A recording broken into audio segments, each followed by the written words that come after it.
C'est toujours un plaisir de vous retrouver branchés sur votre chaîne. Bienvenue, mesdames et messieurs, à cette nouvelle session de nos informations.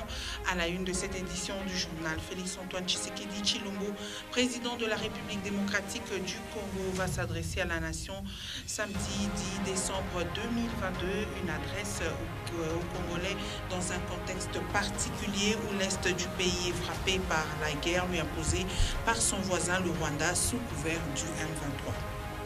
Toujours en ce qui concerne la situation dans la partie est de la République démocratique du Congo, le pape François a reçu ce vendredi 9 décembre le docteur Denis Mukwege, le prix Nobel de la paix. La visite du pape en République démocratique du Congo pourra attirer l'attention de la communauté internationale sur les massacres perpétrés dans l'est du pays.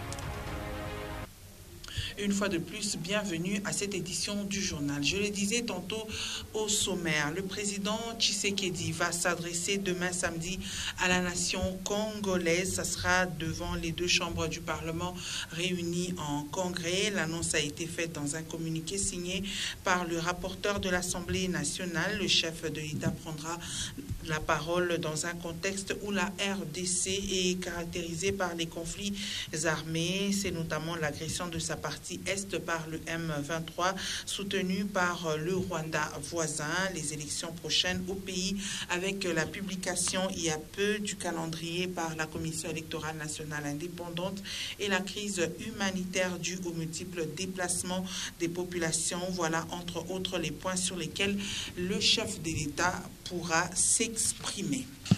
Parlons toujours du président de la République qui s'est adressé hier aux 10 200 nouvelles recrues des forces armées de la République démocratique du Congo. La cérémonie a vécu à la base militaire de Kitona à Mwanda. Nous sommes là dans la province du Congo central. Félix Tshisekedi a rassuré aux nouvelles recrues un accompagnement sur différents plans. Suivez. Votre devise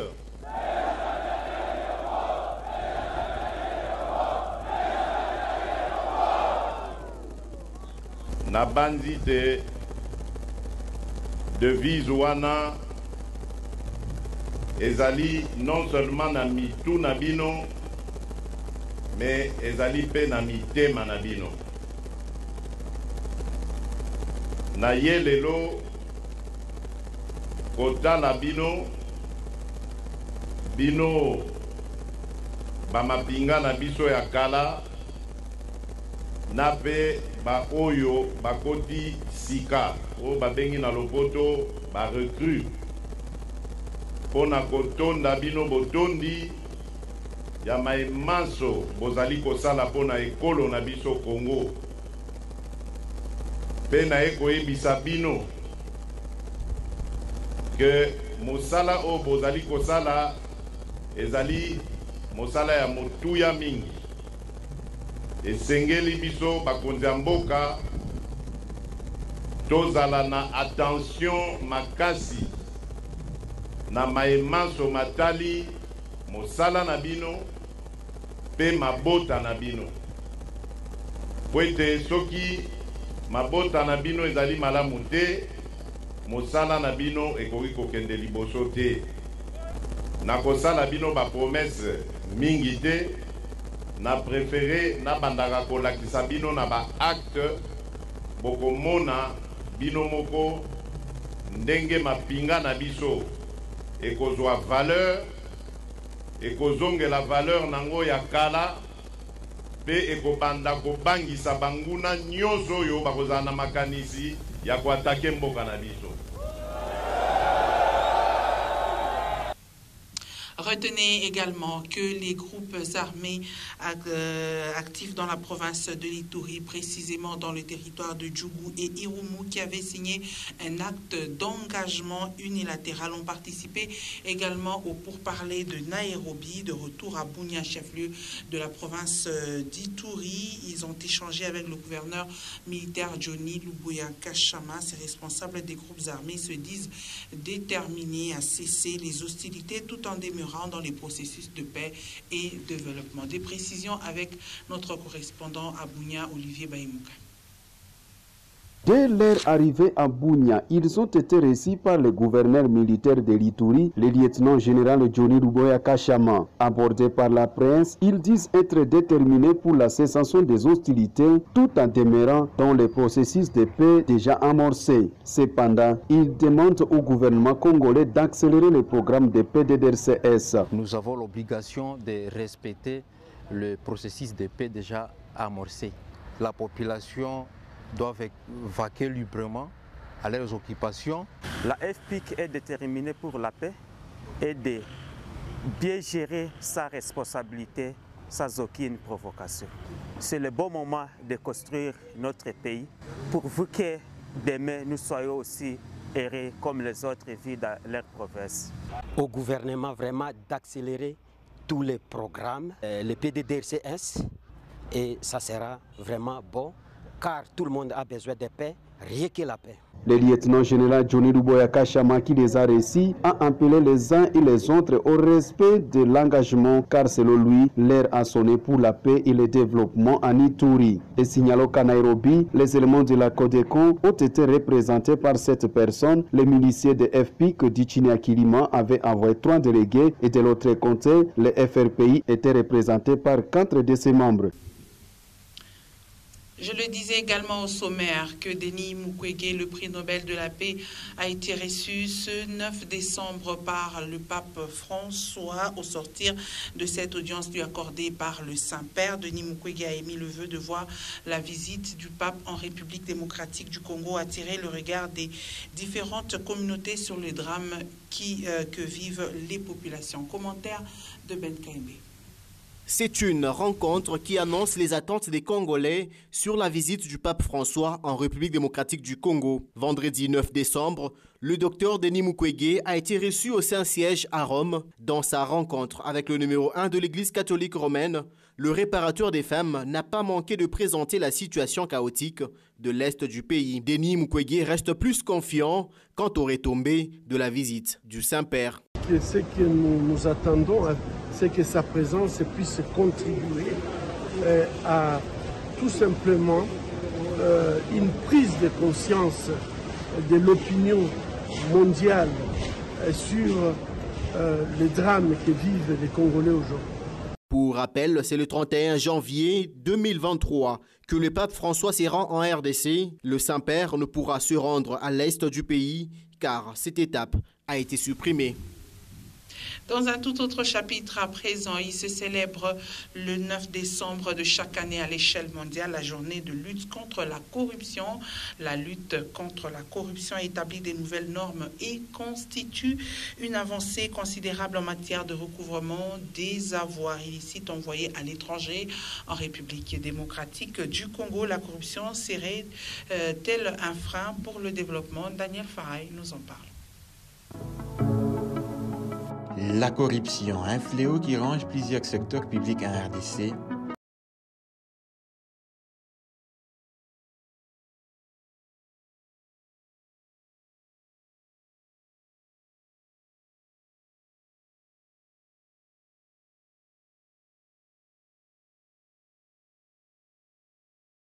Au parquet de Lubumbashi. La corruption est à la base du blocage du développement de la RDC. Pourquoi? Puisqu'il y a beaucoup de recettes qui échappent au trésor public. Alors le trésor public ne sait pas comment évoluer puisqu'il y a beaucoup de détournements, beaucoup de corruption et tout ça, ça bloque le développement de notre pays. Puisque quand il y a beaucoup d'entrées dans les trésors publics, vous allez voir même le développement sur tout le plan dans notre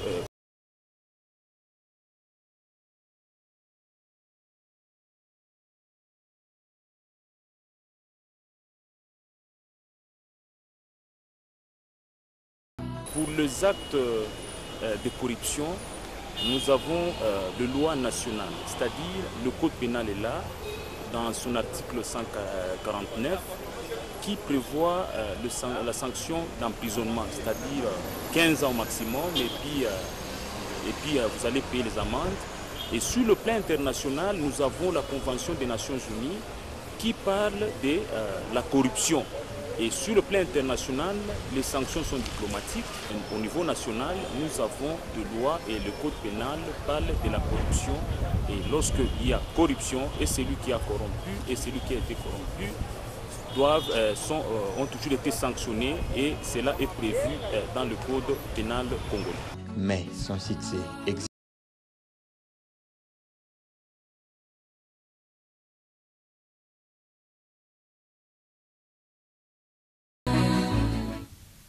Au centre-ville de Lubumbashi, plusieurs parkings accusent un état d'insalubrité criant, une situation qui inquiète plus d'un, raison pour laquelle une opération d'assainissement a été faite à l'angle des avenues Kapenda et Mwero. Edouard Konkou nous en dit plus. Les engins de la commune de Lubumbashi étaient à l'œuvre à l'angle des avenues Mwero et Kapenda. Une vaste opération d'évacuation d'immondices y a vécu. Cet endroit considéré comme un lieu de transit d'ordures a été nettoyé.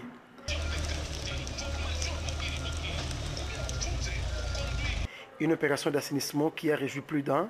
Cependant, les taximens qui œuvrent sur ces parkings exhortent la commune de Lubumbashi à évacuer ces saletés à temps pour éviter certaines maladies. Mambo ni buchafu babo vile na mwanga hapa njobu kunakawa shikula tumikia hapa tunapata mikosi mamalamu bana mwanga banafanya ta instrument desmen wala kutosha mchafu alipa taxi ale tawanya na jamsini tuko tumia hapa tupa taximent alipa taxi ale ta bishanzo ukawa kwa baba ta yesu na wala mikosi bila pamoja nji mjima hapa pele kala bangu watapata mamaladi. Il faut signaler que beaucoup de parkings dans la ville de Lubumbashi sont insalubres et nécessitent une opération d'assainissement, d'où la sensibilisation des membres des associations de chauffeurs s'avère nécessaire. Et c'est dans le fin fond du territoire de Niragongo à Goma qu'une école vient de voir le jour sur un périmètre couvert des laves volcaniques. Ici, les élèves étudiaient dans des conditions désastreuses à la merci de toutes les intempéries, et ce, grâce au regard patriotique de Moïse Katumbi envers les Congolais de cette partie de la RDC, qu'un bâtiment digne d'établissement scolaire est sorti des terres dans un temps aussi record, bien équipé. Cette école vient de surprendre les habitants de ce coin. Nono Landou, Guélor Chamba et Stéphane Chisso.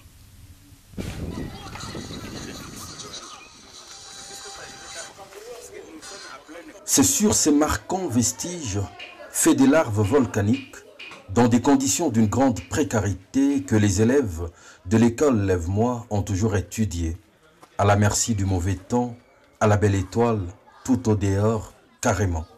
Cette scène de sinistre a lieu à l'est de la RDC, dans la ville de Goma, le territoire de Niragongo. Avant d'arriver à lui, la nouvelle de ce chaos a traversé plusieurs oreilles, sans aucune suite positive. Le Congo, le président Moïse Katumbi le porte dans son cœur et sa chair. Sans philosopher sur la situation, il a décidé de changer définitivement les choses pour de bon, volant au secours de ses élèves en danger. Des travaux de réhabilitation ont débuté dans le plus grand silence avec beaucoup d'efficacité. En fin de compte, le portrait de l'école, jadis en ruine, a complètement changé. Des salles de classe modernes, en matériaux durables, coiffées de toitures, y ont vu le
« 7 décembre 2022, sous l'œil satisfait de Patrick Mondeke, qui en a supervisé les travaux d'un bout à un autre. Les enfants étudiaient dehors, ils dormaient dehors.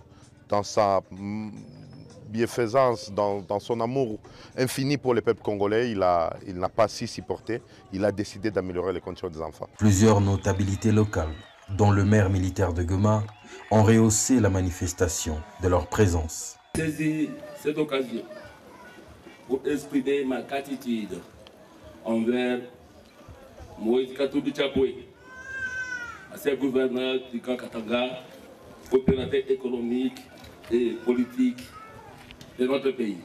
Je salue son engagement de sans relâche pour le bien-être de ma population en construisant ce complexe scolaire Lève-moi. Plus que jamais, en ce temps particulièrement pénible pour les populations de ce coin du pays, les œuvres du président Moïse Katumbi sont d'une assourdissante éloquence. Lorsque nous fûmes élèves, l'étiquette qu'avait notre école était Kibaché, parce que l'école était en bâche. Et nous avions comme pupitre de pierre et l'écritoire c'était nos genoux. Des œuvres qui voient le jour sans la moindre promesse. Et en sport, retenez que le complexe scolaire Horizon de la République démocratique du Congo a validé son ticket à la deuxième édition du championnat scolaire panafricain prévu pour 2023. Une qualification consécutive au titre de l'Union des fédéralistes de football d'Afrique centrale remportée à Brazzaville que l'école de Bukavu a présenté au ministre national des Sports Serge Koundé. Simon Valdo Yamba Olivier Mbié. Ce sont des joueurs, des écoliers, des écolières qui sont allés jouer pour un peu la qualification à la phase finale. Introduit par les présidents de la Fédération congolaise des football associations, les complexes scolaires Horizon de Bukavu, vainqueur de la zone INIFAC du championnat interscolaire panafricain à Brazzaville, qu'accompagnaient les complexes scolaires Ouezo, vice-championne en version féminine, ont présenté à Serge Koundé, ministre des Sports et Loisirs, trophées et médailles, ainsi que d'autres récompenses individuelles. Satisfait de ces résultats, Serge Koundé a promis d'en faire part aux premiers sportifs de la RDC, ainsi qu'à son chef du gouvernement. Je vais faire monter le message au numéro 1 du football congolais, le père de la nation, chef de l'État, président de la République, Félix-Antoine Tshisekedi Tshilombo, pour lui dire qu'encore une fois, tes enfants nous ont ramené des trophées et nous ont encore ramené cette fierté tant attendue par la République. J'amènerai le même message au Premier ministre, chef du gouvernement, son Excellence Jean-Michel Sama-Lukonde. Des performances qui méritent bien d'être dédiées particulièrement à toute la population de l'Est de la RDC, étant donné que ces élèves viennent des Goma et des Bukavu. Et nous dédions d'ailleurs toutes ces victoires ou tous ces trophées à nos frères, nos sœurs, vos sœurs, qui sont en débandade naturelle présentement dans l'Est de notre pays, fuyant les intempéries des guerres. Parce que c'est vers eux que notre cœur et nos esprits sont tournés. L'occasion a été belle pour les élèves des Ouezo et des Horizons de solliciter les soutiens du gouvernement. Nous avons amené des trophées à la maison et nous demandons surtout le soutien du ministre des Sports. Vainqueur de la première édition du championnat scolaire panafricain à Kinshasa, à travers ses sacres de l'UNIFAC, les complexes scolaires Horizon vient donc de valider son ticket pour les tournois finales de la deuxième édition. Restons toujours au ministère des Sports, où les léopards karaté au championnat d'Afrique des Nations ont présenté leur moisson au ministre Serge Koundé. Il faut dire que les ambassadeurs congolais ont raflé un total de 10 médailles en Afrique du Sud. Regardez. Revenu du championnat d'Afrique des karaté à Durban en Afrique du Sud, avec 10 médailles dont 3 en argent et 7 en bronze, les filles et garçons de la RDC qu'accompagnait Freddy Lakombo, président de la Fédération des karaté-do du Congo, ont présenté les fruits de leur prouesse au ministre des Sports et Loisirs, Serge Koundé. Nous venons fraîchement de participer au championnat d'Afrique des Nations de karaté à Durban, où la Fédération des karaté-do du Congo a raflé 10 médailles, 7 en bronze et 3 en argent. Ces 10 médailles sont dédiées aux premiers sportifs du pays, le chef de l'État Félix-Antoine Tshisekedi, mais aussi aux forces armées de la RDC, actuellement au front, en train de combattre les M23, a signifié Freddy Lakombo. Et dit ces trophées de médailles aux premiers sportifs congolais ainsi qu'aux FARDC qui sont en train de défendre la nation à l'est du pays, comme vous le savez, dans des conditions très difficiles. Une performance saluée par les ministres Nkondé qui a d'ailleurs fait la promesse aux ambassadeurs de la RDC d'apporter tous leurs désidérata auprès du chef de l'État et du Premier ministre. Nous sommes fiers de vous avoir comme athlète, de nous avoir comme karatéka. Ça fait la fierté de la République démocratique du Congo. J'ai suivi religieusement vos différents propos, vos différents discours, en commençant par le porte-parole, passant par le président. Et je vous rassure que je vais rapporter fidèlement à qui de droit, c'est-à-dire au premier sportif de tous les Congolais, son Excellence Monsieur le Président de la République, chef de l'État, Félix-Antoine Tshisekedi Tshilombo, ainsi qu'au Premier ministre, chef du gouvernement, Jean-Michel Sama Lukonde. En mon nom propre et au nom de tous les Congolais, je vous dis sincèrement merci et bravo les gars. 8 ans après son absence sur le podium continental, la RDC signe son grand retour en occupant la première place en Afrique subsaharienne et la 7e sur les 27 pays qui ont pris part à cette compétition. Et nous terminons par l'actualité vue par nos confrères du quotidien d'information générale La République paraissant à Kinshasa. Pascal Mwangala a lu pour vous le numéro 1321 paru ce vendredi.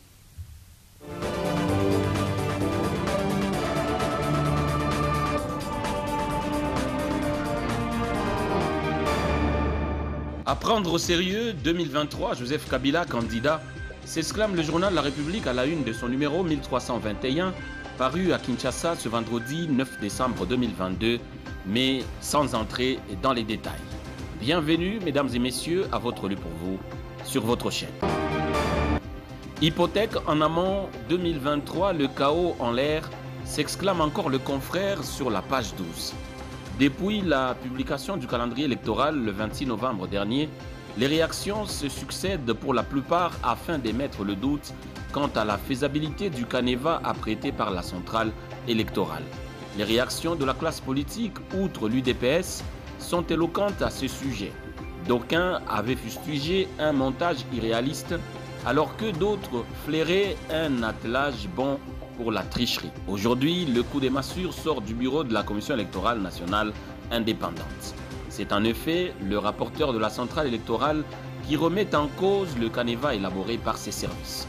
Madame Patricia Sea Moulela, également superviseur de la révision du fichier électoral, dénonce le temps imparti à l'opération d'enrôlement. 1 mois pour capter 100 millions de personnes dans un pays à multiples écueils est simplement utopique. Le forçat dénoncé par plusieurs structures politiques et citoyennes ne conduirait qu'à un saut périlleux en 2023, conclut le confrère par une exclamation. Défense nationale, le réconfort de Félix Tshisekedi aurait cru à Kitona, titre le confrère sur la page 4. Devant les 1200 recrues regroupées dans ce centre, le chef de l'État a promis d'améliorer les conditions des militaires. Vous verrez comment notre armée va reprendre de la valeur et va faire peur aux ennemis qui voudront nous attaquer, a-t-il dit. Et d'ajouter, les détournements des rations des militaires vont prendre fin. Cela permettra également aux partenaires d'apporter leurs appuis. Cela fait plusieurs décennies que nous n'avions pas cette loi. C'est pour vous dire que la priorité pour nous, c'est votre bien-être. Écho des provinces sur la page 6, au Maniema, Kindu, plus de 25 000 cas de violence aux femmes dans les milieux scolaires, renseigne le confrère. Depuis le mois de janvier jusqu'à novembre 2022, 25 557 cas de violence basés sur le genre ont été identifiés, dont 16 513 cas des enfants de moins de 18 ans dans les milieux scolaires. L'ONG soutient aux actions des femmes indulgentes Safi Maniema dans le cadre de son projet de mobilisation des communautés locales contre les violences sexuelles en milieu scolaire a organisé le mercredi 7 décembre à Kindu une journée de plaidoyer à l'attention des autorités scolaires de la province éducationnelle Maniema 1. L'objectif visé, selon la coordinatrice de cette ONG, est de chercher l'engagement de ces autorités dans la lutte contre les violences sexuelles basées sur le genre au Maniema. Sport pour finir sur la page 11, Chan Total Énergie 2023, le Sénégal, un retour qui promet, écrit le confrère. Ce n'est pas une compétition qui a beaucoup souri au Sénégal. En cause de participation les 2 premières éditions en 6 phases finales. La nouvelle génération veut changer ça et faire plus. Désormais champion d'Afrique chez les seniors, le Sénégal veut amener toutes ces catégories vers les sommets dans les compétitions. Le CHAN Total Energy 2022 est une nouvelle occasion après une belle Coupe du Monde au Qatar. Et c'est la fin des Celui pour vous sur votre chaîne et dont l'intégralité du journal est à retrouver sur www.nyota.net. Merci mesdames, merci messieurs de l'avoir suivi et surtout, tâchez de quitter cette terre en l'ayant rendu un peu meilleur que vous ne l'aviez trouvé.